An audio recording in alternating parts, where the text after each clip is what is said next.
Kiera Sullivan hadn't planned on offering her extra concert ticket to a stranger, but when her best friend bailed last minute and the guy in the coffee shop line behind her made a sarcastic comment about overpriced oat milk, she turned around and blurted, "Want to come to a sold-out show tonight?"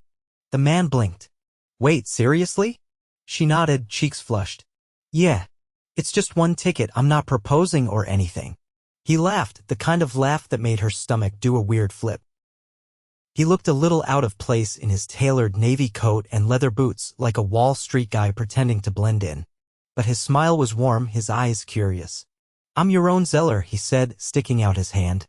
"If this isn't a trick, I accept." "It's not," she said, shaking his hand. "I'm Kiera. And believe me, you'd be doing me a favor. I hate going to shows alone." "Then it's a date," he said easily. "It's not a date," she shot back, though she was already smiling. By 7 that night, they were sitting in the second row of a small, packed venue downtown. The band was indie famous and the crowd was electric. Kiera had been looking forward to this for months. Still, somehow, she found herself watching Yaron more than the stage. He didn't check his phone once. He actually listened, eyes closed during the slow songs, grinning at her when the drums kicked in. At one point, he leaned in and said, "I haven't done something this spontaneous in years." She arched a brow. "You don't seem like the spontaneous type." "You'd be right," he admitted, a little too fast. Then he added, "But today felt different." After the show, they wandered out into the cold night air. The streets buzzed with people and Kiera shoved her hands into her coat pockets. "Thanks for coming. I know that was random. I'm glad you asked. You're not like most people I meet." She laughed nervously. "Is that a good thing?" He looked at her for a moment, really looked. "Yeah, it is." They walked a few blocks before stopping in front of a bakery still open late. "Want dessert?" he asked. "My treat. I'm not saying no to molten chocolate cake." Inside, he paid in cash and tipped generously. She noticed the watch on his wrist, sleek, expensive looking, but told herself not to overthink it. Maybe he liked nice things. Maybe he was one of those guys who had a rich uncle and an eBay addiction. They sat across from each other in a corner booth. 2 forks. 1 cake. "So what do you do?" she asked as she took a bite. Yaron hesitated for a second. "I work in finance." "Ah, that explains the coat and the shoes," she teased. He grinned. "I'll take that as a compliment. What kind of finance?" "Investments. I'm involved in a few startups. Mostly tech." She nodded, not pressing. "Sounds fancy." "It's exhausting," he said honestly. "But I like building things. Solving problems." "Same," she said. "I'm a freelance illustrator. Kids' books mostly. Not quite Wall Street glamorous, but I like it." "I think that's amazing," he said, and something about the way he said it, like he actually meant it, made her cheeks warm again. 3 hours later, they were still sitting there, talking about everything from worst first dates to childhood dreams. Kiera couldn't remember the last time she'd felt so at ease with someone who was basically a stranger. And yet, it didn't feel that way at all. When he walked her to her apartment building, he paused under the street lamp. "This was one of the best nights I've had in a long time," he said. "Same," she admitted. "Thanks for not being a weirdo." He laughed. "That's probably the best compliment I've gotten all year." There was a beat of silence. The air between them felt charged. "Can I see you again?" he asked. "I know this was supposed to be a one-night thing, but..." Kiera didn't let him finish. "Yes." He smiled, and it was the kind of smile you don't forget. The next week passed in a blur. Yaron took her to a rooftop dinner overlooking the city. He said he knew a place, and somehow they had the entire terrace to themselves. Candlelight. String lights. Soft jazz playing in the background.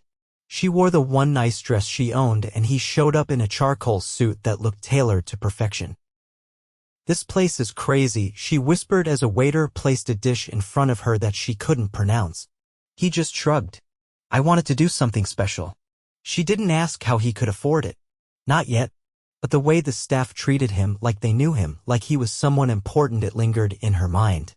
Later, as they shared a bottle of wine, he leaned in and said softly, "You make me feel like I can actually breathe." She stared at him. "Yaron." "I mean it," he said. "I haven't felt like this in... I don't even know how long." And when he kissed her, slow and careful, she kissed him back like it was the only thing that made sense. But the doubt started creeping in. He never talked about his life outside of their time together. No friends. No family. No job details. He always picked her up in a different car, an Audi one day, a black SUV the next.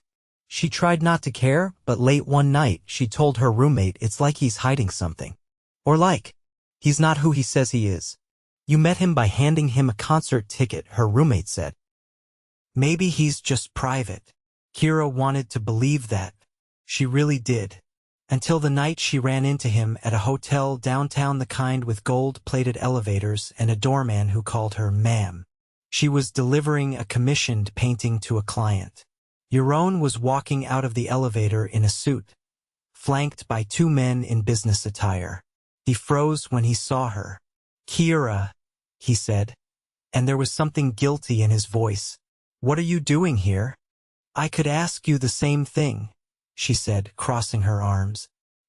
He glanced at the suited men. "Can we talk?" "In private." That's when one of the men said, "Mr. Zeller, your car is waiting." She turned to Yaron sharply. "Mr. Zeller?" He closed his eyes for half a second. "Kiera, I was going to tell you." "Tell me what?" she asked, her voice cold. He stepped closer. "That I'm not just involved in startups. I own them. I'm the CEO of Zeller Tech. I'm a millionaire. A lot of times over." She stared at him, stunned. "I didn't want you to see that first. I didn't want to lead with that," he said, his voice low. "I just wanted to know what it felt like to be seen without all of that." Kiera's heart slammed in her chest. "So you lied?" "No," he said quickly. "I just didn't tell you everything yet. I was going to. I swear." She shook her head, her voice barely a whisper. "I don't know what's real anymore." He reached for her hand, but she stepped back. "I need time," she said. "I need to think." And then she turned and walked away, leaving him standing there under the hotel lights, alone. Kiera didn't sleep that night. She lay on her back staring at the ceiling, her mind racing. Every moment replayed with a new layer she hadn't seen before. The rooftop dinner, the effortless charm, the way the restaurant staff deferred to him not because he was polite, but because they knew who he was. It wasn't that he was wealthy. It was that he'd hidden it. That he'd let her believe he was just another guy who happened to love indie music and artisan desserts. By morning, her stomach was in knots.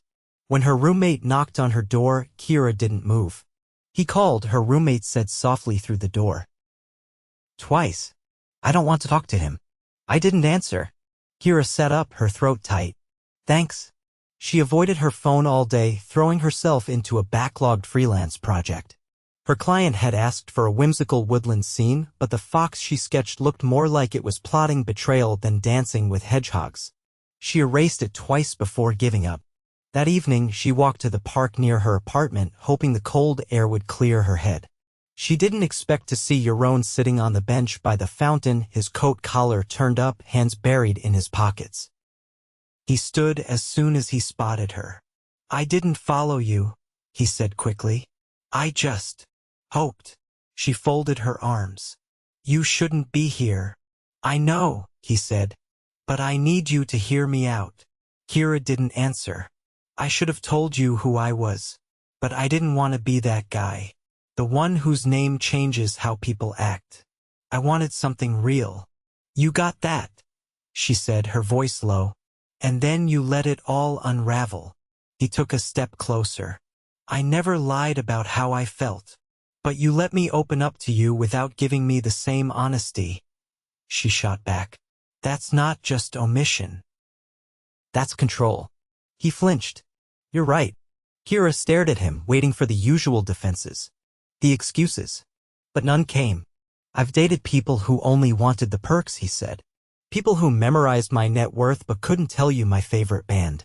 I thought if I kept that part of me hidden, I could finally meet someone who saw me. You could have just told me." "I was scared," he admitted. "That you'd walk away." She shook her head. "You don't get to decide what I would have done." Silence stretched between them, heavy and uncertain. Finally, he said, "I won't chase you. But I'll be here if you decide I'm worth forgiving." Then he turned and walked off down the path, leaving the bench and her behind. The next week passed without contact. Kiera didn't return his calls. She didn't look him up, though her curiosity burned. She poured everything into her work, finished her commissions early, and accepted a last-minute invitation to a local artist showcase. The event was hosted in a renovated warehouse, strung with lights and buzzing with creative energy. Kiera wandered past tables of handmade jewelry and abstract sculptures, nodding politely at familiar faces. She stopped in front of a display showcasing children's book illustrations, soft pastels, gentle characters, rich emotion. The artist beside the booth glanced up. "You're the fox girl, right?" Kiera blinked. "Excuse me? I follow your work. Your watercolors are insane. I saw your Badger series online." She managed to smile. "Thanks. I didn't know anyone saw those." "Well, someone did," he said, handing her a card. "We're doing a collaboration piece next month. You'd be perfect for it." It was the first spark of joy she'd felt in days. She stayed longer than she'd planned, letting herself be drawn into conversations. For a few hours, she even forgot the sharp edge in her chest. But when she stepped outside to call a car, her breath caught. Parked at the curb was a sleek silver coupe. The door opened. Not Yaron. A man in a dark suit stepped out and nodded once. "Miss Sullivan?" She hesitated. "Yes."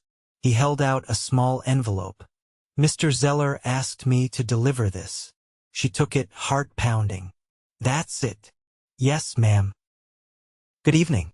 He got back into the car and drove off, leaving her standing under the warehouse lights. The envelope was thick, cream-colored, with her name written in neat, deliberate ink. Inside was a single card. "I won't ask for your forgiveness in words.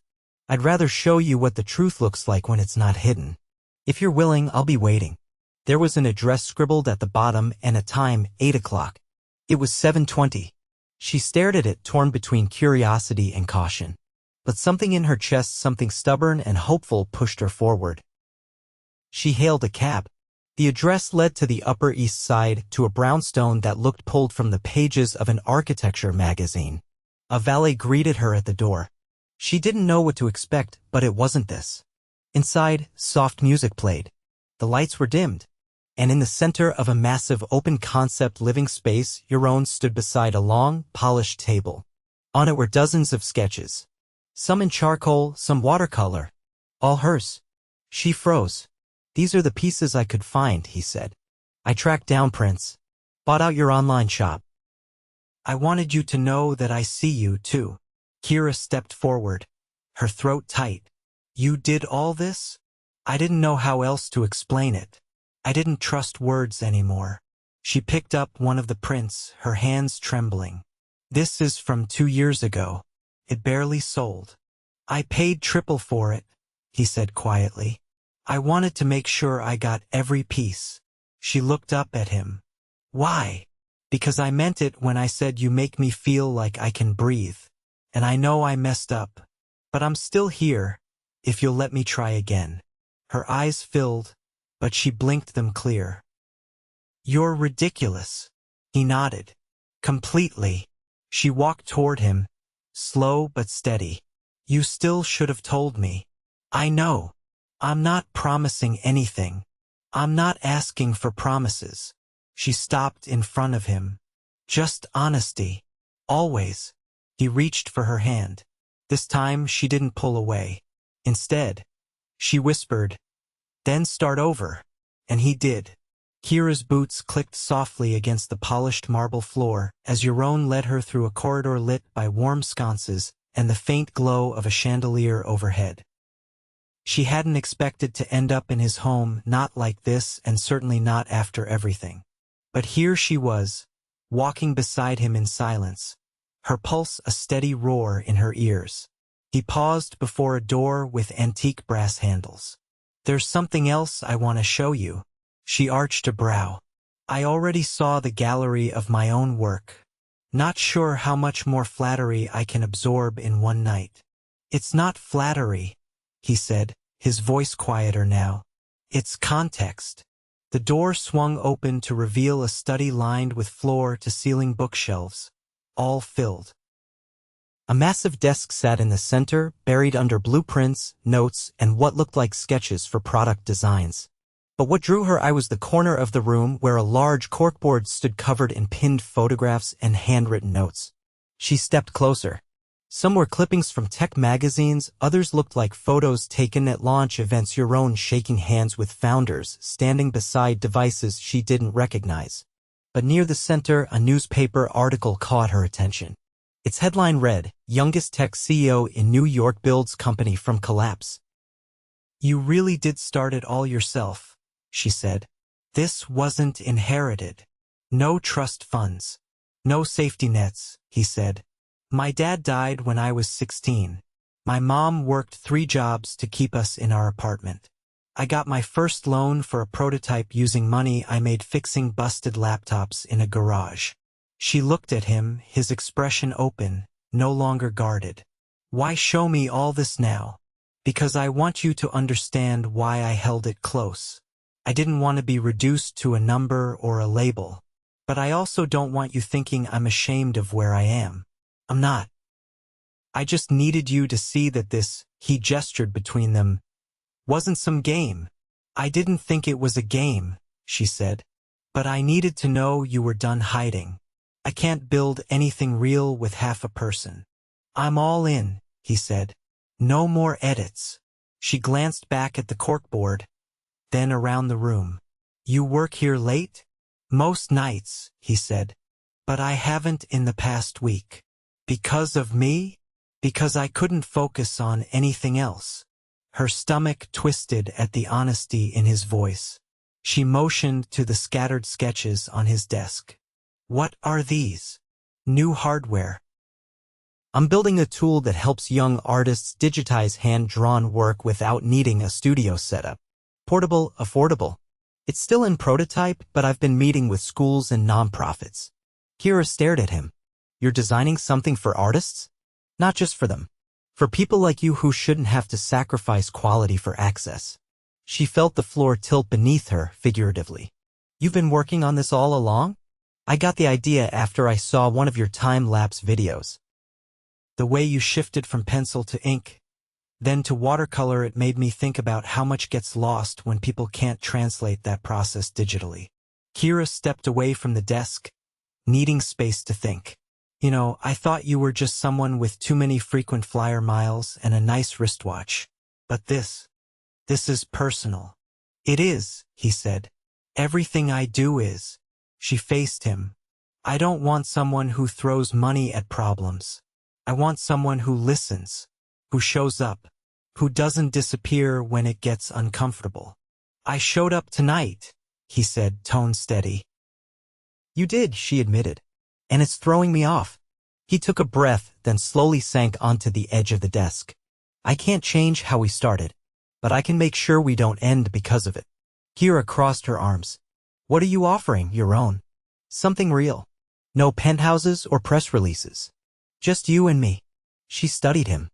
The man who'd once taken her to a concert like it was nothing now looked more vulnerable than he had on that first night. And somehow that made her trust him more than any dinner reservation or gift ever could. "There's one condition," she said finally. "Name it. You don't get to shield me from the messy stuff. If we're doing this, I want the truth even when it's hard." "Done," he said without hesitation. "I want the same." She didn't say anything for a moment. Then she walked to him and took his hand. "I'm not promising this is going to be easy," she said. "But I think I want to find out where it goes." His fingers closed around hers, firm and warm. "Then let's start now." They left the study together, the air between them different now, no longer uncertain, but charged with something slower, deeper. That weekend, Yaron invited her to an event in Tribeca, a gallery launch sponsored by one of his tech partners. Kiera hesitated at first, unsure if she was ready to be seen on his arm in a room full of people who likely knew him as the man on magazine covers. But she said yes because part of her wanted to see what it meant to stand beside him in his world. The venue was sleek and modern, framed in glass and steel. Inside, servers floated by with champagne and appetizers too delicate to touch. Kiera wore a tailored navy jumpsuit, not a gown, not a statement, just something that made her feel like herself. Yaron hadn't introduced her as a date or a friend. He'd simply said, "This is Kiera," and people nodded like that was enough. At one point, a woman with silver earrings and a sharp bob approached them. "So you're the artist who got him to skip board meetings," she said with a smile. "I didn't know I had that kind of influence," Kiera replied. "Oh, you do," the woman said. "He's different lately. Focused in a way I haven't seen in years." Kiera glanced at Yaron, who was watching her with a quiet intensity. Later, as they stood near the mezzanine overlooking the city skyline, he leaned close. "You okay?" "More than okay," she said. "Just trying to absorb all of this." He tilted his head. "Too much?" "No," she said. "It's just enough." Then he pulled something from his jacket pocket and handed it to her. A small, square envelope. Inside was a card hand-drawn in watercolor. A foxhorse curled up beside a sleek, angular creature she didn't recognize. But it was his style, rough and geometric. She looked up, stunned. "I wanted to make something with you," he said. "Not just for you." Kiera's breath caught. And for the first time in days, she didn't feel like she was standing in someone else's story. She felt like they were writing one together. Rain misted over the glass as Kiera stood in the quiet of Yaron's kitchen, barefoot, holding a mug of tea she'd forgotten to drink. The windows stretched across one wall, revealing a gray morning skyline softened by drizzle. She was alone, but not in the way that hurt. Just in a moment that felt still, like the pause before something important shifted. Footsteps padded softly behind her. "I thought you'd still be asleep," Yaron said, voice rough with sleep. "I tried," she replied, not turning around. "But my head didn't get the memo." He came to stand beside her, his arm brushing hers. "Do you want space?" She shook her head. "I want clarity." Yaron leaned against the counter, watching her. "About us. About what comes next," she said. Her fingers tightened around the mug. "I've been thinking a lot about what it means to really let someone in. Not just for the good parts, but when things get messy, uncertain. You said you're all in. Are you still sure?" His brow lifted slightly, but there was no hesitation in his voice. "Yes, but I don't want to rush you into anything you're not ready for." "I'm not afraid of fast," she said. "I'm afraid of fast without direction." Yaron set his own mug down. "Then let's draw the map together." Kiera finally looked at him. "You really want to do this? Build something real? Even if it means compromise, discomfort, and me needing time to figure out how to balance my world with yours?" "I don't want a version of you that's been edited to fit mine," he said.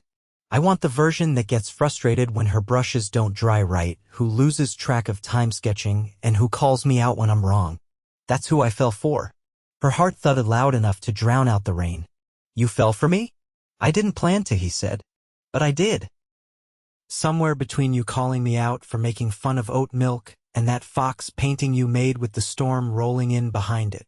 Kiera laughed quietly. "You remember the storm?" "I remember everything." She set the mug down and stepped closer. "Then remember this too." She kissed him slow, deliberate, the kind of kiss that didn't ask questions but answered all of them. When she pulled back, her voice was steady.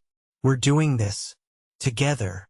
Yaron exhaled, like something in him had been holding its breath. "Okay." The next 2 weeks passed in a blur of building, not with candles or rooftop dinners, but with shared calendars, small compromises, and late-night takeout eaten on the floor. Kiera moved in gradually, first with a drawer, then with her paints, and finally with a potted plant she refused to name until it survived at least a month. She didn't give up her place. Not yet. But she started spending most nights at the brownstone, waking beside Yaron to the sound of the city and the scent of coffee he always made too strong. One afternoon, she found him on the couch surrounded by sample swatches and packaging prototypes. He looked up, eyes tired but lit with purpose. "You're doing it," she said, sliding beside him. "The portable scanner?" Beta testing starts next month, he said. We're sending some to local art programs. I want students to be the first to try it. She picked up one of the mock-ups. It was sleek, compact, and adorned with a tiny fox logo in the corner. Her fox. You used my design? I asked for your blessing, he said. You sent me a file labeled, use this or I'll repaint your entire apartment in neon. Sounds like me. He closed the box and looked at her. You know what I've realized? What? I spent years building things that looked impressive on paper. This is the first one that feels like it matters. Later that week, he invited her to a private gathering, an intimate art and tech salon hosted by one of his longtime collaborators.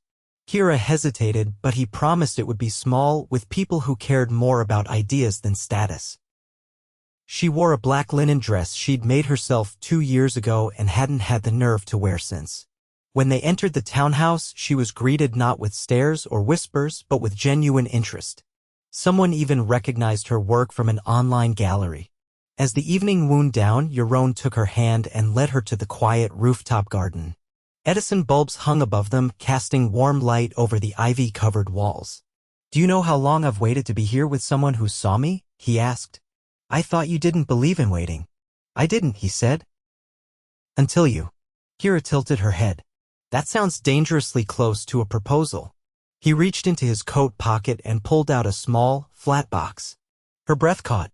I know it's fast, he said quickly, but I don't want to wait to ask if I can build the rest of my life with you. Not because I think we're perfect, but because I know we're real. She opened the box. Inside was a ring, simple, elegant, with an emerald instead of a diamond. Unpolished, irregular, and beautiful. He said nothing else. Just waited. Kiera looked at him, then down at the ring, then back at the man who had once accepted a concert ticket from a stranger without knowing it would change his life. She nodded. Yes, she said. But only if we keep choosing each other every day. He took her hand and slipped the ring onto her finger. Deal. They kissed under the lights, surrounded by the quiet hum of the city, the promise of everything ahead stretching out like a blank canvas. And for once, neither of them needed to say another word.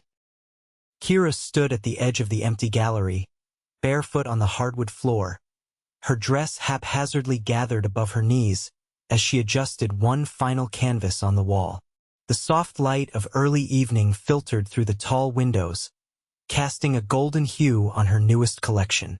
This space on loan from Yaron's real estate partner had once been a bank vault, now transformed into an art space with exposed brick and soft jazz playing from hidden speakers. Her work hung proudly along the walls, a mix of color, emotion, and story. He stepped in quietly, holding a small paper bag in one hand and a bottle of green tea in the other. You forgot to eat again. She turned, pushing her tousled hair out of her face. I didn't forget. I just hadn't gotten around to it yet. I brought the egg salad sandwich you like. The one with the weird mustard. You mean Dijon? I said what I said. He handed it over, and she sat cross-legged in the center of the gallery, taking a bite as he dropped beside her. You okay? He asked, eyes scanning her face. More than okay, she said, chewing thoughtfully. I didn't think I'd ever get to do this my way. No noise. No agents pushing me to commercialize. Just me, my work, and a gallery that doesn't smell like bleach. He nudged her shoulder. You earned this. Every bit of it. I didn't do it alone. You did more alone than most people do with a team. She licked mustard from her thumb, then leaned against him. Still, I'm glad you're here. It feels different with you in the picture. He wrapped an arm around her. Speaking of pictures, he said, reaching into his jacket pocket and pulling out a slim cream envelope. It came today.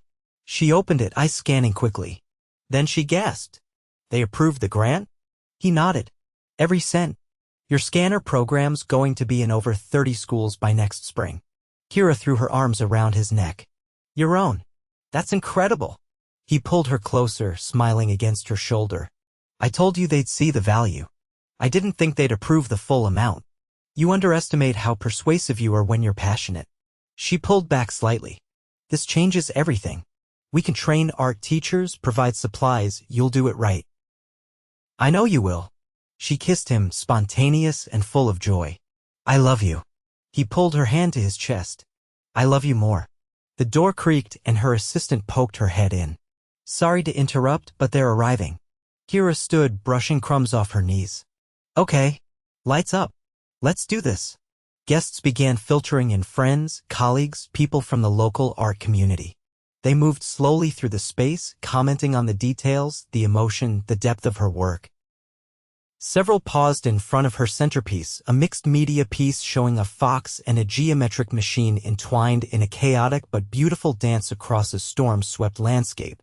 An older woman approached her. This one. What's the story behind it? Kiera glanced at Yaron, who was talking with a publisher across the room. It's about two forces that shouldn't fit together, she said. But do. Because they choose to. Later that night, after the crowd had thinned and the last glass of champagne had been poured, Kiera and Yaron stood on the gallery's rooftop garden, the city shimmering around them. I was thinking, she said, adjusting his lapel absent-mindedly. We never really talked about the wedding. I didn't want to push, he said. I figured we'd get there when we were ready. I'm ready, she said. But I don't want a ballroom or a guest list the size of a football team. His eyes lit with amusement. You want to elope? I want to marry you where it matters. Not where it looks good on Instagram. He took her hand. Where? Somewhere small, quiet, just us. Maybe a few people who've earned it. He nodded slowly. I know a vineyard in the Catskills. It's private. The owner owes me a favor. She tilted her head. Are you about to bribe our way into a secret wedding? I'm about to marry the woman I love. And I'll do it however she wants. 1 week later, they stood beneath a canopy of gold leaves, the scent of autumn in the air, and the soft strum of a single guitar echoing through the trees. Kiera wore a simple ivory dress she'd sewn herself. Yaron wore a navy suit she'd chosen, with a fox pin tucked beneath the lapel. Her best friend officiated. Her mother cried. His mother held her hand during the vows. There were no camera crews, no press. Just two people who had fought to meet in the middle, who had chosen each other every step of the way. They exchanged rings, hers still the emerald, his a matte black band etched with a line from one of her paintings. I promise to be your home, he said, even when the world gets loud. And I promise to be your stillness, she replied. When your world moves too fast. They kissed as the breeze picked up, scattering leaves around them like confetti. They danced under strings of lights, barefoot in the grass, with a small group of people clapping along. They laughed. They sang off-key. They held onto each other like it was the easiest thing in the world. Later that night, they sat on the porch of the tiny guest house, wrapped in one blanket, sipping cider. You know, Kiera said, resting her head on his chest. For a man who once lied about being a broke tech consultant, you make a pretty great husband. I didn't lie, he said. I just omitted. She elbowed him gently. Let's not start our marriage on technicalities. Fine, he said, kissing her hair. No lies, just love. And that's what it was. Not perfect, not polished, but honest. And there's forever.